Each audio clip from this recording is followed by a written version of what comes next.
Ballonnement, quelle alimentation? Si vous avez des ballonnements, vous vous demandez sûrement quels sont les aliments à éviter dans votre alimentation afin de dégonfler, réduire les gaz et retrouver un ventre plat. Dans cette vidéo, je vais d'abord vous expliquer quel est le type d'aliments à éviter, puis je vous donnerai pour chaque repas une liste d'aliments à éviter et d'aliments conseillés afin de réduire les ballonnements. Je vous invite ensuite à vous rendre sur mon site anneguillot.com/antiballonnement afin de recevoir par email mon guide Comment réduire les ballonnements. D'abord, quels sont les aliments à éviter quand on est ballonné? Les aliments à éviter sont les aliments qui sont riches en certains types de glucides, les fibres et les FODMAP. Les fibres sont des glucides non digestibles, c'est-à-dire qu'ils ne sont pas digérés et absorbés par l'organisme. Celles qui doivent être évitées en cas de ballonnement sont les fibres qui vont être fermentées dans l'intestin, avec pour conséquence une production de gaz, des inconforts digestifs et un ventre gonflé.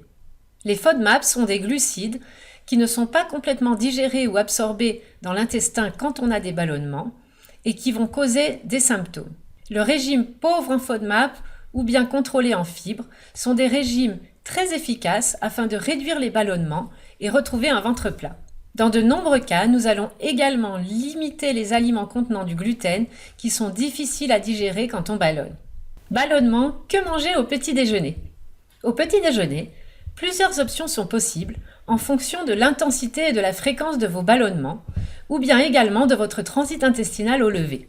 Si certains de vos petits déjeuners actuels semblent causer des ballonnements ou des gaz ou encore des troubles du transit, je vous conseille de changer d'aliment au petit déjeuner et d'observer les effets sur une période de 1 à 2 semaines. Vous pourrez ensuite choisir le petit déjeuner qui vous convient le mieux. Pour le petit déjeuner, si on a des ballonnements fréquents, c'est-à-dire plus de 1 à 2 fois par semaine, nous allons de préférence éviter les aliments contenant du gluten, comme le pain, les viennoiseries, les biscuits ou les céréales du commerce.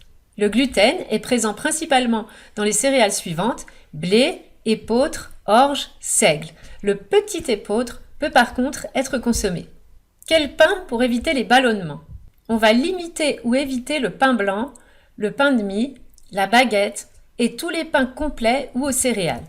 Il est préférable de choisir un pain sans gluten au petit épeautre exclusivement, ou bien un pain au vrai levain dont la fermentation a été longue, c'est-à-dire environ 20 heures, ou bien des cracottes sans gluten à base de riz ou de sarrasin par exemple, de type pain des fleurs.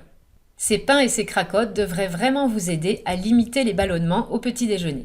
Si vous avez l'habitude de consommer des oléagineux au petit déjeuner, amandes, noix, beurre de cacahuète, noix de cajou, il faudra soit les limiter, soit les éliminer, car ils sont riches à la fois en fibres et en FODMAP, ce qui contribue à causer des ballonnements. Voici mes suggestions pour un petit déjeuner léger et facile à digérer. Vous pouvez consommer un fruit, comme une banane, ou bien un autre fruit frais. Un petit déjeuner salé et protéiné est souvent une excellente option également quand on a des ballonnements. Vous pourrez ainsi consommer des œufs, du jambon, du fromage, avec ou sans pain. Pour un petit déjeuner sucré, on peut choisir du pain avec du beurre et du miel, ou bien un yaourt ou un dessert végétal avec un peu de muesli et un fruit frais. Pour bien composer votre petit déjeuner, je vous invite à regarder ma vidéo « Petit déjeuner sain et équilibré, que manger, comment le composer ?» Ballonnement, que manger à midi, le soir et en collation? Quand on a tendance à ballonner, la meilleure formule pour les repas principaux est de combiner une portion de protéines, une portion de légumes et une portion de féculents, de préférence sans gluten. Pour les protéines, on va éviter les protéines végétales des légumineuses, c'est-à-dire les lentilles, les pois chiches, les haricots secs, car elles sont riches en fibres et en FODMAP, ce qui va causer des ballonnements. On va choisir nos protéines dans la liste suivante: poulet, dinde, canard, bœuf, agneau, porc, jambon blanc, poisson, fruits de mer et les œufs. Comme il est souvent difficile de bien digérer les crudités avec des ballonnements, nous allons soit les éliminer, soit les éviter ou les limiter, c'est-à-dire en consommer entre 1 et 3 fois par semaine. Pour les légumes cuits, il faut en général éviter les légumes de la liste suivante, qu'ils soient frais ou surgelés: choux, artichauts, poireaux, panais, champignons, topinambours, navets et asperges. Vous pouvez choisir des légumes frais ou surgelés dans la liste suivante: aubergines, brocolis, carottes, courges, courgettes, haricots verts. Rendez-vous sur anneguillot.com/anti-ballonnement pour la liste complète. La liste des légumes conseillés quand on a des ballonnements va varier en fonction de si on doit réduire les fibres ou bien les FODMAP. Pour parvenir ainsi à supprimer les ballonnements de manière durable, il est indispensable de personnaliser cette liste de légumes à éviter et de légumes conseillés en consultation au cas par cas. Pour les féculents, la consommation de féculents sans gluten au repas peut apporter des améliorations pour de très nombreuses personnes. Nous allons donc la plupart du temps éviter tous les féculents qui contiennent du gluten. Pain, pâtes de blé, semoule de couscous, orge, gnocchi, aliments à base de farine de blé comme les quiches, les pizzas, les pâtes et croûtes ou les feuilletés. Nous allons préférer le riz blanc ou le riz basmati, les pâtes sans gluten à base de riz et de maïs, les pommes de terre, les patates douces ou encore le millet et le quinoa. Je vous recommande de limiter les portions de féculents à 120 g poids cuit si vous ballonnez beaucoup ou souvent. Pour les desserts, la meilleure option quand on a des ballonnements est de limiter les aliments sucrés et les fruits crus qui ont tendance à fermenter dans l'intestin. On peut consommer une compote sans sucre ajouté, un yaourt ou encore un dessert végétal. Pour les collations, on évitera les amandes, noix, noix de cajou, cacahuètes, ainsi que le chocolat, les barres de céréales, les biscuits et en général tout ce qui est riche en sucre. Vous pouvez opter pour un fruit frais, par exemple une banane, un kiwi ou une orange.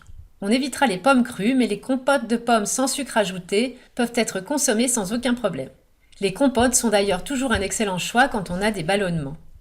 Les collations incluant des aliments protéinés comme ceux du petit déjeuner sont également une très bonne option si vous avez une activité sportive. En cas de ballonnement, de gaz intestinaux et de ventre gonflé, il est très important de bien choisir votre alimentation afin de réduire les symptômes et de retrouver un bon confort intestinal, ainsi que de rééquilibrer peu à peu votre microbiote. Je vous propose maintenant de vous rendre sur mon site anneguillot.com/anti-ballonnement afin de recevoir par email mon guide Comment réduire les ballonnements. Vous pourrez également vous abonner gratuitement à mon infolettre et recevoir des conseils nutrition santé par email. Je vous invite également à vous abonner à ma chaîne YouTube en cliquant sur s'abonner et en activant la petite cloche afin d'être sûr de recevoir une notification à chaque fois que je publie une nouvelle vidéo. Je vous remercie et je vous dis à bientôt.